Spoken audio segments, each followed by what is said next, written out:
Oh, I'm ready. Go ahead. Open Let's start. questions. Mm-hmm. All right. Let's see. I think I kind of sort of ordered I answered the one about what do you do when when someone doesn't bring their best self to work. I think this is the Michelle asked an interesting question. How do you know when they are bringing their best self, and what do you look for? All right. So this is what I will tell you. This is back to setting expectations. This is also about getting to know the people that you work with. Um, how do I know that they are bringing their best self? This is what I will tell you. I remember this is back to perfection. I don't expect perfection. What I do expect is engagement. And so what I look for when they are bringing their best self to work is how engaged they are in the process and what's happening, how present they are in what we're doing, what they are thinking about. Are they listening for conversation? Are they helping other people problem solve? Um, Everybody has to kind of figure out how they move and groove within the team. And so one of the things that I try and do is we come in, we do the team building, we do some exercises around personality and work styles. And so it kind of gives everybody a place where they can know when someone is a little off.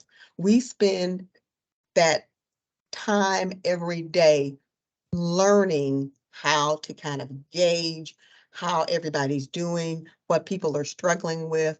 The question is, I always ask everybody, what's new? What's exciting? What do you need help with? What kind of question do you have? What happened yesterday that you need to work through today?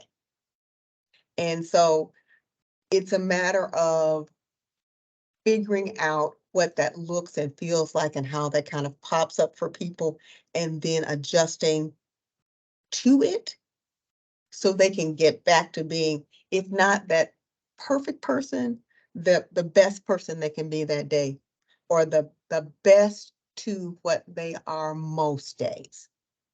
So I hope that answered that question for Michelle. Let me see. I talked about skills or processes that help when as a supervisor on days when you know you aren't your best self. And in all honesty, I really do try to tell people, um, let us know. I had a great boss once who said, if you wake up and you know you are not yourself, you are off kilter, you are not able to really, I mean, you're having a difficult time even coming to work, then that's a day for you not to come to work. That's a day for you to call in sick. That's a day for you to do some self-care. And I am a firm believer in that.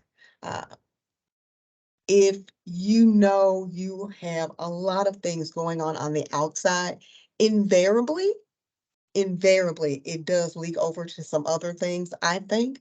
And it's always beneficial to you to share that so people know what's up and that they can adjust and help you accordingly. Okay? Oh, how do you think HR is evolving and what it will look like in 5 to 10 years? You know what? COVID did a lot of good things and a not so great things. Um, I think it is teaching employers and employees what they like and don't like in a work environment, be it hybrid or be it here amongst us. I think it is teaching people what's important in their life and what and how important work or the type of work they're doing is to them. I think in 5 to 10 years, people are going to take it more graciously when people are moving around. You know, I talk about that whole buy and lease thing, but I think also people are getting past the whole stereotype of, I think, especially for people in public sector or in government work, they call it, it's the golden handcuffs. I could be someplace else, but it's just so good here, the benefits, that I'm just going to stay. I think in 5 to 10 years, you're going to see a lot less tenure in some places than you have seen.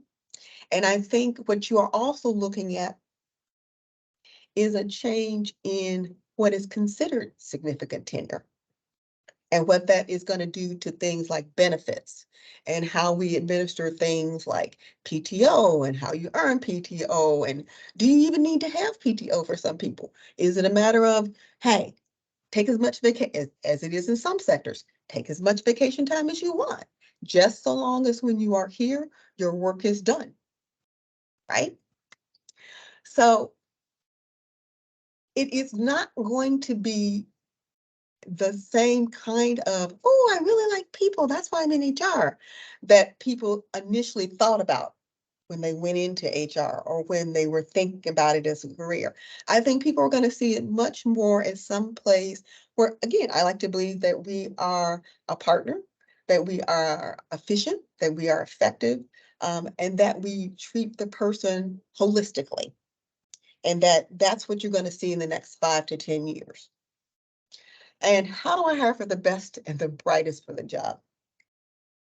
You know what? I ask interesting questions.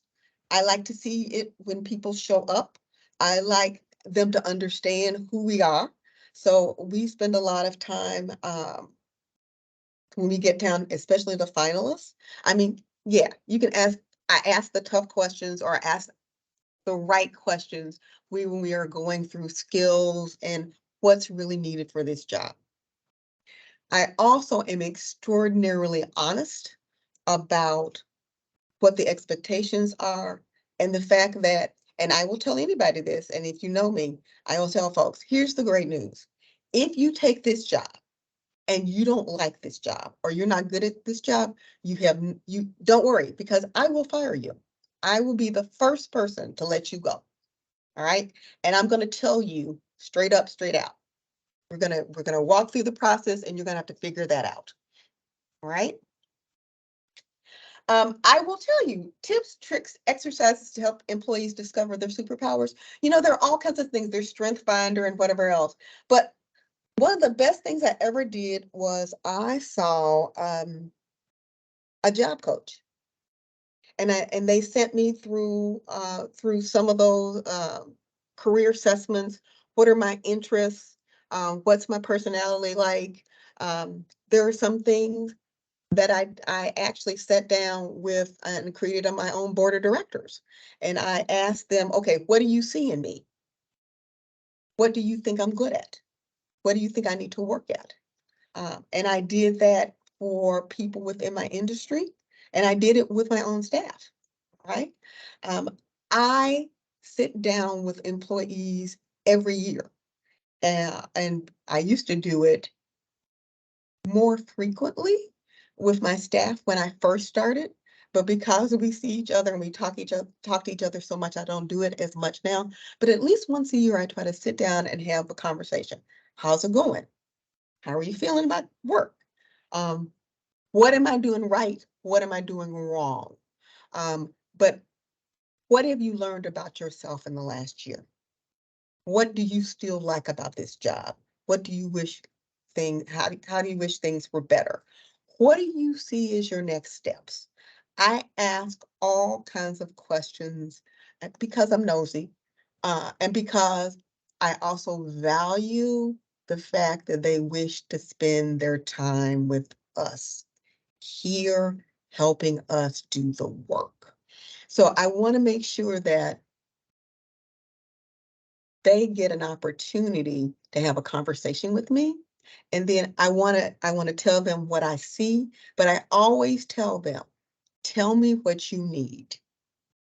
Because if it's left up to me, I will make a decision for you.